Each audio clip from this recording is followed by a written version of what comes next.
बांग्लादेश से इतना मोहब्बत है तो बांग्लादेश जाइए, उसको बचा कर ले आइए, जो बचे हुए हिंदू है उसको लेकर आइए, क्यों नहीं लेकर के आते हैं? नहीं, आप ये भी नहीं कर सकते हैं क्योंकि उसके लिए आपके पास में पैसे नहीं होंगे।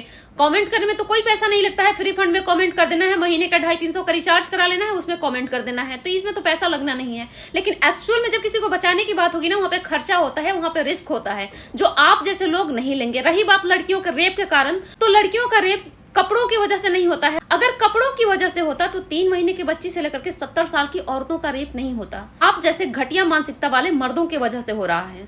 हिंदुस्तान में हो, चाहे पाकिस्तान में हो, चाहे बांग्लादेश में हो, जिस भी देश में हो, वहां पे इसलिए हो रहा है क्योंकि आप जैसे घटिया मर्द बैठे हुए हैं समाज में। अभी अभी CNN का रिपोर्ट आया था जहां 65 मिलियन मैन ये सर्च कर रहे थे कि अपनी वाइफ को रेप कैसे करना है। और मैरिटल रेप जैसा तो कोई चीज नहीं होता है। वो देख रहे थे कि कौन कौन सी दवाइयां देनी है, वो इमीडिएटली काम भी करे, उसका कोई साइड इफेक्ट भी ना हो, उसको पता भी न चले। इस तरह के वो लोग रिसर्च कर रहे थे बैठ करके, अपनी बीवी के साथ कैसे रेप करना है उसके बारे में। अब सोचिए कि एक हस्बैंड से घर में वाइफ सुरक्षित नहीं है, उस आदमी से दूसरी लड़कियों की सुरक्षित रहने की उम्मीद हम क्या कर सकते हैं? और ये 65 मिलियन लोग था यहाँ पर, और वो आप जैसे घटिया लोग हैं जिसकी वजह से सब कुछ हो रहा है। तो आप अपनी हवस की वजह से किसी लड़की को कपड़े का जिम्मेदार मत ठहराओ। आप जैसे लस्टफुल लोग हैं इस धरती पर, इसलिए सारी चीजें हो रही हैं। पाकिस्तान में क्या हो रहा है वो दिख जा रहा है, बांग्लादेश में क्या हो रहा है वो भी दिख जा रहा है, लेकिन हिंदुस्तान में क्या हो रहा है वो नहीं दिख रहा है।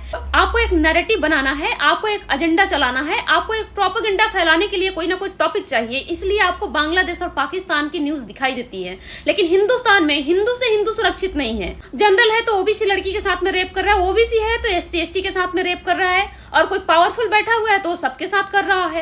हिंदू हिंदू से सुरक्षित नहीं है, तब उस पर आपका क्या कहना है? यूपी से हाल ही में खबरें आई थी जहां पे 70 साल का आदमी एक 14 साल की बच्ची के साथ में रेप किया था। वो भी उसकी दोस्त की बेटी थी जिसको उसने प्रसाद खिलाने के लिए घर पे बुलाया और प्रसाद में नशा मिला करके उस लड़की को बेहोश किया, उसके बाद में उसके साथ रेप किया और लड़की को डरा धमका के चुप भी करा दिया। लड़की जब 5 महीने की प्रेग्नेंट हो गई, जब घर वाले को दिखना शुरू हुआ, तब जाकर के वो बातें सामने आई। लड़की ने मुंह खोल करके बताई कि मेरे साथ ऐसा ऐसा हुआ है, और वो कोई मुस्लिम नहीं था, वो हिंदू था। लगातार जो यूपी से खबरें आ रही है भाजपा लीडर के द्वारा रेप किया जा रहा है, ये कोई भी मुस्लिम नहीं है, सारे के सारे हिंदू हैं। तो हिंदू इतने दूध के धुले हुए हैं, तो इस तरह के कारनामे हमारे हिंदुस्तान में क्यों है?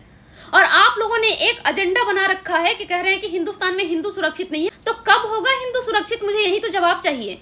जिस देश में प्राइम मिनिस्टर हिंदू है, जिस देश में होम मिनिस्टर हिंदू है, जिस देश में 70% पॉलिटिशियन हिंदू है, और वहां जब हिंदू सुरक्षित नहीं है तो फिर हिंदू सुरक्षित कब होगा? तो आप लोग कुर्सी पर बैठे किस लिए हैं? छोड़ दीजिए ना कुर्सी। जब इतने हायर रैंक पर हिंदू होने के बाद भी हिंदू सुरक्षित नहीं है, तो फिर आप लोग कुर्सी पर बैठे किस लिए? आप लोग कुर्सी पर बैठे हैं, जनाजे पर लेटे हुए हैं, ये बताइए।